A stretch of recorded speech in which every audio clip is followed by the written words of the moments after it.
Hello friends, എല്ലാവർക്കും പുതിയൊരു വീഡിയോയിലേക്ക് സ്വാഗതം. ഇന്നത്തെ കഥയിൽ മിഥുൻ ടെസ്റ്റ് ചെയ്തതിന്റെ ഡീറ്റെയിൽസ് ഒക്കെ ശ്യാമിന്റെ കയ്യിൽ കൊടുക്കുകയാണ്.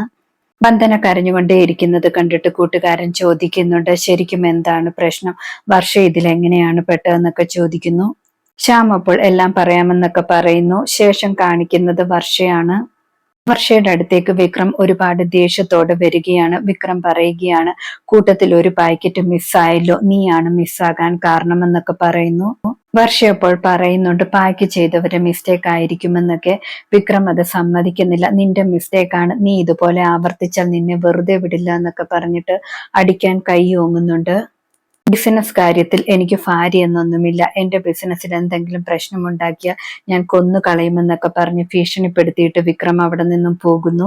ശേഷം കാണിക്കുന്നത് വന്ദന ഒരുപാട് സങ്കടത്തോടെ ശ്യാമിനോട് പറയാണ്, എന്റെ അനിയത്തി ഇതൊന്നും അറിയാതെയാണല്ലോ പ്രോഡക്റ്റ് വിറ്റുകൊണ്ടിരിക്കുന്നതെന്നൊക്കെ, അവളെ ഞാൻ എങ്ങനെയാണ് രക്ഷിക്കുക എന്നൊക്കെ പറഞ്ഞ് കരയുന്നു. ഇവർ രണ്ടുപേരും സംസാരിച്ചുകൊണ്ടിരിക്കുന്ന സമയത്ത് ശ്യാമിന്റെ അച്ഛനും അമ്മയും കാറിൽ വരുന്നുണ്ടായിരുന്നു. ശ്യാമിന്റെ അച്ഛൻ ആ കാഴ്ച കാണുന്നുണ്ട്. ശ്യാമിന്റെ അച്ഛൻ പറയുന്നുണ്ട്, ശ്യാം സംസാരിക്കുന്ന പെൺകുട്ടി ഏതാണ്, നിനക്കറിയില്ല എന്നൊക്കെ ചോദിക്കുന്നു. ഇവളെയാണോ അവൻ പ്രേമിച്ചതെന്നൊക്കെ ചോദിക്കാൻ ശ്യാമിന്റെ അമ്മ ഇപ്പോൾ പറയുന്നുണ്ട്, ആ പെൺകുട്ടിയുടെ വിവാഹം കഴിഞ്ഞു പോയതാണ്, ഇത് വല്ല പരിചയക്കാരുമായിരിക്കും, അവനെ കാട്ടി മൂത്ത പെൺകുട്ടിയാണെന്നാണ് തോന്നുന്നതെന്നൊക്കെ പറയുന്നു. ശ്യാമിന്റെ അച്ഛൻ അപ്പോൾ ശ്യാമിനെ കുറ്റപ്പെടുത്തുകയാണ്, പ്രേമരോഗം വന്നു കഴിഞ്ഞാൽ പിന്നെ മൂത്തതാണെന്നൊന്നും നോക്കത്തില്ല എന്നൊക്കെ പറയുന്നു. ഇവന്റെ അപ്പച്ചിയെ പോലെ തന്നെ കുടുംബത്തിൽ പ്രശ്നമുണ്ടാക്കുമെന്നൊക്കെ പറയാണ്. വന്ദന കരഞ്ഞുകൊണ്ട് ശ്യാമിന്റെ തോളിലേക്ക് ചാരുന്നു. ശ്യാം ആശ്വസിപ്പിക്കുന്നുണ്ട്.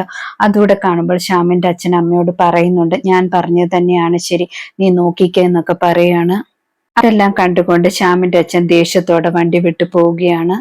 ആ സമയത്ത് തന്നെ അതുവഴി വന്ന ജഗനും ആ കാഴ്ച കാണുന്നുണ്ടായിരുന്നു. ജഗനും വിചാരിക്കുന്നുണ്ട്, വന്ദന ശ്യാമിന്റെ തോളിൽ ചാരാൻ മാത്രം ഇവർ തമ്മിൽ എന്ത് ബന്ധമാണുള്ളതെന്നൊക്കെ. വർഷയുടെ കൂട്ടുകാരനല്ലേ ശ്യാം, ഇനി ഇവർ തമ്മിൽ പ്രേമമുണ്ടായിട്ടാണോ എന്നോട് വെറുപ്പെന്നൊക്കെ ജഗൻ വിചാരിക്കാണ്. ശേഷം കാണിക്കുന്നത് ദിയമോളെയാണ്. ദിയമോൾ അടുക്കളയിലേക്ക് ചെന്നിട്ട് സുചിത്രയോടും ചന്ദ്രികയോടും പറയുന്നുണ്ട്, എനിക്കും പച്ചക്കറി അരിയാൻ പഠിക്കണമെന്നൊക്കെ. ദിയമോളെ എല്ലാവരും കൂടെ കളിയാക്കുന്നുണ്ട്, ഇപ്പോഴേ പഠിക്കണോ, വിവാഹം കഴിക്കാൻ പോവുകയാണോ എന്നൊക്കെ ചോദിച്ചിട്ട്. ഹരിതയും അവിടേക്ക് വരുന്നുണ്ട്. ഹരിത പറയുന്നുണ്ട്, ജഗൻ ചേട്ടൻ ഇപ്പോൾ ഇങ്ങോട്ട് വരുമെന്നൊക്കെ. അതേ സമയത്ത് വന്ദനയും ശ്യാമും കൂടി വിക്രമിന്റെ വണ്ടി തടയുന്നു. വിക്രം വണ്ടിയിൽ നിന്ന് ഇറങ്ങിയതിനു ശേഷം വന്ദനയോട് ചോദിക്കുന്നുണ്ട്, വന്ദനേച്ചി എന്താണ് കാര്യമെന്നൊക്കെ. വന്ദന വിക്രമിനോട് ദേഷ്യപ്പെടുന്നുണ്ട്, നീ എന്ത് ബിസിനസ് ആണ് ചെയ്യുന്നതെന്നൊക്കെ എനിക്ക് മനസ്സിലായെന്നൊക്കെ പറഞ്ഞിട്ട്. വിക്രം അപ്പോൾ പറയുന്നുണ്ട്, ചേച്ചി എന്നെ വെറുതെ തെറ്റിദ്ധരിച്ചിരിക്കുകയാണ്, നിങ്ങളോടൊക്കെ എനിക്ക് ഭയങ്കര സ്നേഹമാണെന്നൊക്കെ പറയുന്നു. ആ സമയത്ത് ശ്യാം വിക്രമിനോട് പറയുന്നുണ്ട്, നിങ്ങൾ എന്ത് ബിസിനസ് ആണ് നടത്തുന്നതെന്ന് എനിക്ക് കറക്റ്റായിട്ട് മനസ്സിലായിട്ടുണ്ടെന്നൊക്കെ. ലാബ് റിപ്പോർട്ട് ശ്യാം കാണിച്ചിട്ട് പറയുന്നുണ്ട്, നിങ്ങളുടെ മരുന്ന് ലാബ് ടെസ്റ്റ് ചെയ്തതിന്റെ ആണെന്നൊക്കെ. വർഷയുടെ ഭർത്താവ് ആയതുകൊണ്ട് മാത്രമാണ് ഇപ്പൊ പോലീസിനെ കൊണ്ട് പിടിപ്പിക്കാത്തത്, അല്ലെങ്കിൽ നിങ്ങളെ ഇപ്പൊ തന്നെ പോലീസിൽ ഏൽപ്പിച്ചേനെന്നൊക്കെ പറയുന്നു. അതുകൊണ്ട് ഇനിയും തൊട്ട് ഈ ബിസിനസ് തുടർന്ന് പോകരുതെന്നൊക്കെ ശ്യാം പറയാണ്. വിക്രം അപ്പോൾ ചിരിച്ചുകൊണ്ട് പറയുന്നുണ്ട്, ആര് വന്ന് പരിശോധിച്ചാലും എന്റെ ഓഫീസിലോ കാറിലോ ഈ ബിസിനസിനെ കുറിച്ചുള്ള ഒരു സംഭവം കിട്ടത്തില്ലെന്നൊക്കെ പറയുന്നു. പക്ഷെ കുടുങ്ങുകയാണെങ്കിൽ വർഷം മാത്രമേ കുടുങ്ങത്തുള്ളൂ എന്നൊക്കെ പറയാണ്. ശ്യാം എന്നെ വെറുതെ തെറ്റിദ്ധരിച്ചിരിക്കുകയാണ്, ഞാൻ ആയുർവേദ മരുന്നാണ് ഉണ്ടാക്കുന്നത്, എന്നെയും വർഷയും കൂടി തെറ്റിപ്പിക്കണമെന്ന് ശ്യാമിന് എന്തെങ്കിലും ആഗ്രഹമുണ്ടോ എന്നൊക്കെ ചോദിക്കുന്നു. പെട്ടെന്ന് തന്നെ എന്റെ അടുത്ത് നിന്നും പൊക്കോണം, ഈ വണ്ടി മാറ്റിയിട്ട് എനിക്ക് പോകണം, അല്ലെങ്കിൽ ഞാൻ ഇടിച്ചിടുമെന്നൊക്കെ പറയുന്നുണ്ട്. ശ്യാമിന്റെയും വന്ദനയുടെയും ഭീഷണിയൊന്നും മൈൻഡ് ചെയ്യാതെ വിക്രം കാറിലേക്ക് കയറുന്നു.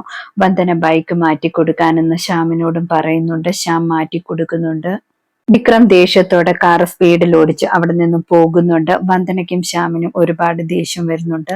ഇന്നത്തെ കഥ ഇതോടെ അവസാനിക്കുന്നു. പുതിയൊരു കഥയുമായി വീണ്ടും കാണാം. താങ്ക്